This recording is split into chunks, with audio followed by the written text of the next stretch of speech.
నిన్న సాయంత్రం మా పిల్లలతో అలా హోటల్కి వెళ్ళామన్నమాట. హోటల్ నుంచి వచ్చేటప్పుడు చిన్నపిల్లలు అడిగిన కొన్ని డౌట్స్ నాకు నిజంగా చాలా ముచ్చటేసాయి. సో, దాంట్లో ముఖ్యంగా ఏంటంటే డాడీ దెయ్యాలున్నాయా అని మా చిన్నోడు అడిగాడు. సో, దెయ్యాలనేటివి లేవురా. సో, దెయ్యం అనేది మనం సృష్టించుకునే ఒక అభూత కల్పన తప్ప దాన్ని రియల్‌గా ఫీల్ కాలేము, అవి లేవు అని చెప్పాను. అంటే మరి దెయ్యాలున్నాయంటారే అన్నాడు. సో, దెయ్యాలుంటే మనకు కనపడాలి గదా!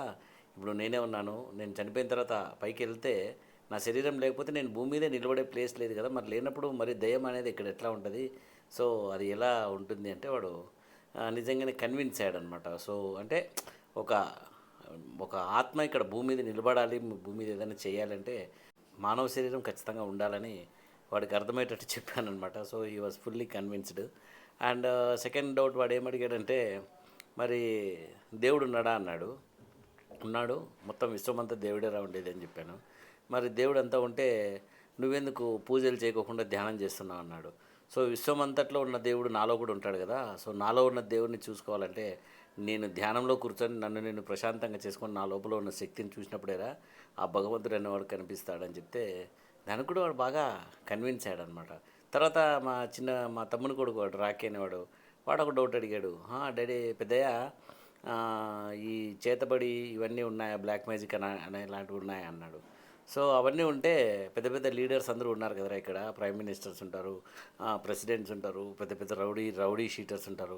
సో, గవర్నమెంటే మంత్రగాళ్ళని పిలిపించి ఆ రౌడీ షీటర్స్ని అందరినీ చేతబడి ద్వారా వాటి ద్వారా చంపించవచ్చు కదా!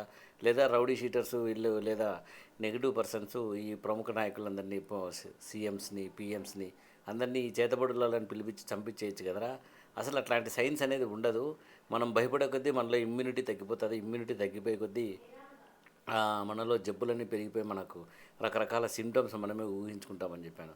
సో, పిల్లలు చాలా చాలా చాలా కన్విన్స్ అయ్యారనమాట. సో, తర్వాత వాళ్ళు అడిగిన ఇంకొక డౌట్ ఏంటంటే, మరి దెయ్యం పట్టిందని అంటుంటారు కదా! అది ఎట్లా అన్నారు. సో,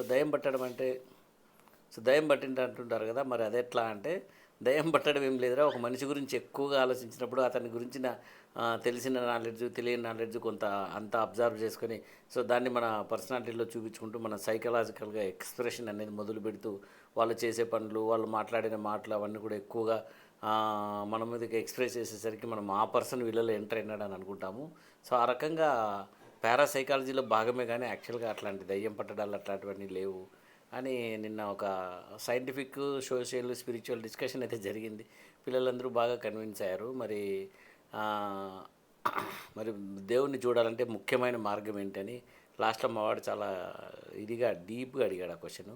సో, దేవుడిని చూడాలంటే ఉన్న ఒకే ఒక్క మార్గం ధ్యానంతో నిన్ను నువ్వు తెలుసుకోవడము. ఆఖరికి అవతార పురుషులైనటువంటి శివుడు, విష్ణువు, బ్రహ్మ వీళ్ళు కూడా ఎప్పుడు కూడా తపస్సు చేసుకుంటూనే కనిపిస్తారు తప్ప కళ్ళు మూసుకొని ఎక్కడో పూజ చేస్తూ కనిపించారు నాన్న అన్నాను. సో, దే ఆర్ ఫుల్లీ చాలా చాలా హ్యాపీగా ఫీల్ అయ్యి దానికి కనెక్ట్ అయ్యారనమాట. సో, ఇంకోటి ఏమడిగారంటే మరి సో, వాళ్ళు ఇంకోటి ఏమడిగారంటే అన్నిటికంటే పెద్ద పాపం ఏంటి డాడీ అన్నాడు. సో, మా గురువుగారు లెక్క ప్రకారం అంటే మా గురువుగారు దాజీ గారు, బాబూజీ గారు, చారీజీ గారు వీళ్ళు చెప్పేది ఏంటంటే ఒక వ్యక్తిని హత్య చేయడం అన్నిటికంటే పెద్ద పాపం అంటారనమాట. సో, పక్క వాళ్ళను హర్ట్ చేయడం చాలా పెద్ద పాపమని మా గురువుగారు చెప్పారురా. లాలాజీ, బాబూజీ, చారీజీ అందరూ కూడా ఈ విషయం చెప్పారు అన్న.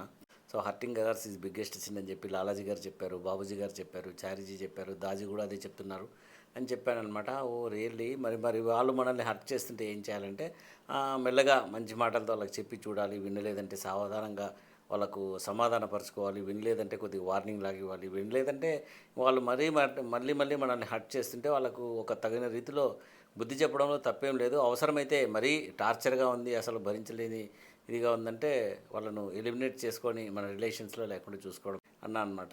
సో, పిల్లలందరూ చాలా కన్విన్స్ అయ్యారు దానికి. అండ్ ముఖ్యంగా వాడు అడిగిన ప్రశ్న ఏంటంటే, భగవంతుడిని చూడాలంటే ద బెస్ట్ వే ఏంటంటే ధ్యానం అని చెప్తే, అందుకేనా నువ్వెప్పుడు ధ్యానంలో కూర్చుంటావు?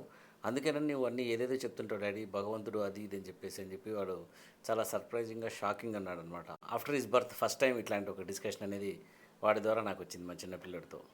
సో, వీలైతే మీ పిల్లలతో కూడా ఇలా కూల్‌గా మెడిటేషన్ గురించి కన్విన్స్ చేయడానికి ట్రై చేయండి. వీలైతే మీరు కూడా మెడిటేషన్ చేయండి.